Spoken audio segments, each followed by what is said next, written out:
이번 사건 설을 앞두고 한순간에 또 가족을 잃은 참 가슴 아픈 제보 사건입니다. 이른 새벽 출근길에 봉변을 당하셨다고요. 네, 맞습니다. 사건은 지난 20일 오전 6시 40분쯤 경남 거제시 한 대형 조선업체 인근 도로에서 발생을 했습니다.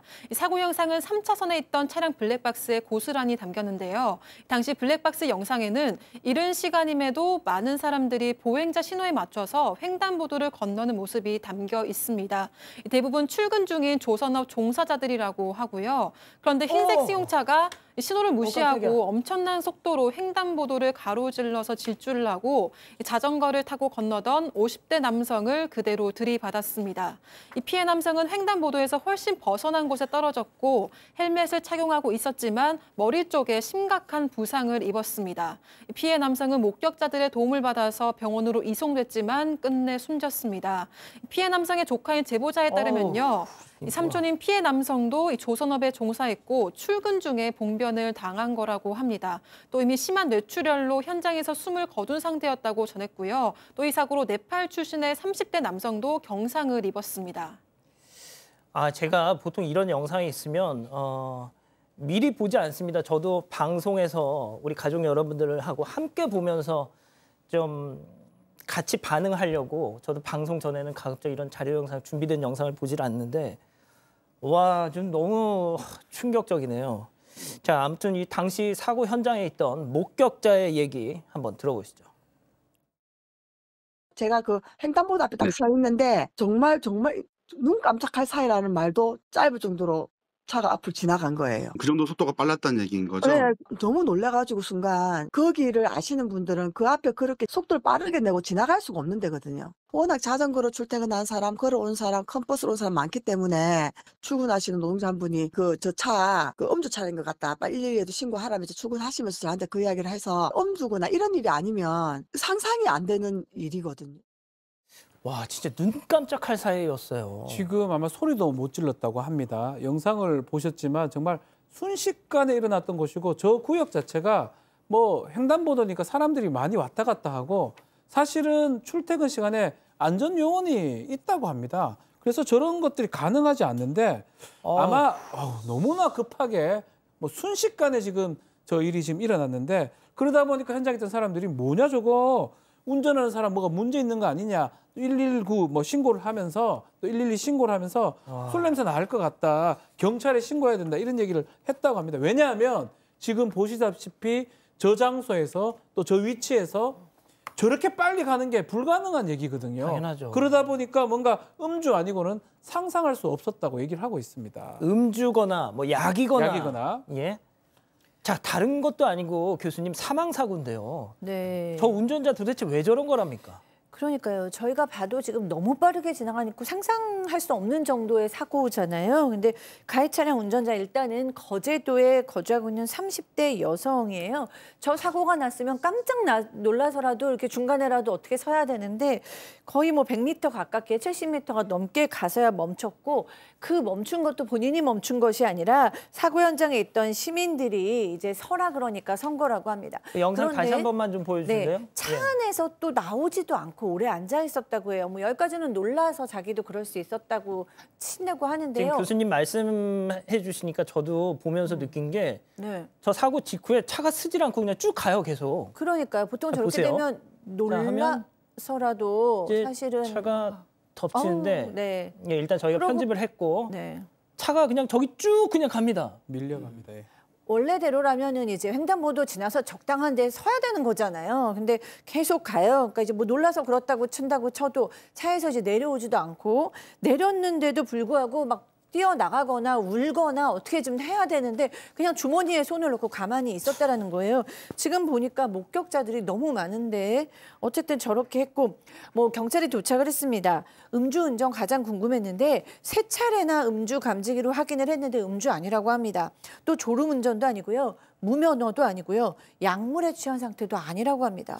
그래서 물어봤어요. 경찰들이 조사 과정에서 물어보니까 신호 못 봤고요. 사람이 있는지도 못 봤습니다라고 진술을 했다라는 거예요. 결국은 전방주시 소홀이라고 하는 건데 글쎄요. 그 정도로 이런 사고가 날 수가 있나요? 아니 뭐 100번 양보해서 전방주시 소홀이라고 해도 속도가 저렇게 빠른 건 좀 이해가 안 되잖아요. 자, 유족들은 이 가해 차량 블랙박스에 주목을 했습니다. 자, 경찰이 확인 요청을 했는데 여기서 또 한 번 망연자실할 수밖에 없었다는 거죠. 체크포인트 짚어보죠. 자, 무늬만 블랙박스 제보자 얘기 들어보시죠. 그 가해자 차량 블랙박스에 소리가 담겨있으면 그거라도 듣고 싶어서 경찰서에 가서 가해자 차량 블랙박스 영상 녹화된 걸 좀 보고 싶다라고 했는데 경찰에서는 차량 그거 블랙박스 조사하러 갔을 때 SD카드가 없었다라고 하더라고요. 저희 유가족 입장에서는 너무 소변검사 결과밖에 없는 거예요. 만약에 소변검사 결과 아무런 그게 없으면은 단순사고로 처리되면 형량도 최대 2년밖에 못 받는다는데 사람을 죽여놓고 그것밖에 안 살고 하필이면 또 그게 먹통이었어요. 아니, 그러니까 아예 뭐예요? 그 어떤 상태였던 거예요? 자, 일단은 사고 직전에 이 가해 차량에서 어떤 남성을 내려줬다고 합니다. 그래서 지금 유족 측 입장에서는 혹시나 그 사람하고 뭐가 갈등에 의해서 이런 사고를 낸 게 아니냐, 뭐 추측되는 또 의구심이 드는 부분이 하는데 가장 그런 거 확인할 수 있는 방법은 블랙박스입니다. 그 안에 대화 내용이 다 들어있거든요. 예. 뭘 화를 낸다든지 뭐 이런 것도 나온다든지 아니면 졸았다든지 다 나오기 때문에 문제는 블랙박스가 있긴 있는데 그 블랙박스에 음성이나 영상이나 이걸 좀 확인해보자. 특히 음성을 좀 확인해보자고 얘기하니까 제보자 얘기에 따르면 블랙박스에 그 카드가 없었다고 합니다. SD카드가 있어야지 그 카드를 통해서 음성이나 영상 같은 것들을 볼 수가 있는데 그 SD카드가 저장 장치잖아요. 그렇죠. 옆에 꽂든 밑에 꼽든지 하는 건데 그게 없으면 사실은 뭐 확인할 수가 없는 거고 그냥 빈 깡통 블랙박스로 보는 게 맞거든요. 그래서 이 제보자나 유족 입장에서 봤을 때는 혹시나 처음부터 없이 블랙박스를 갖고 댕긴 건지 아니면 이번 사고를 기화로 그것을 뺏는 건지 그것은 잘 모르겠다, 의심된다라고 할 수 있는 상황이고 특히 지금 사고가 너무 어처구니 없으니까 체열 검사 좀 해야 되는 거 아니냐. 예. 근데 이제 문제는 음주 반응 검사에서 음주가 아니게 나왔기 때문에 체열 검사는 그 사람이 선택하는 거 강제를 못 합니다. 그래서 거부를 했다고 하고요. 그리고 체열 검사도 못 했다고 합니다. 자, 팀장님, 근데 지금 이 가해 운전자가 불구속 상태라면서요?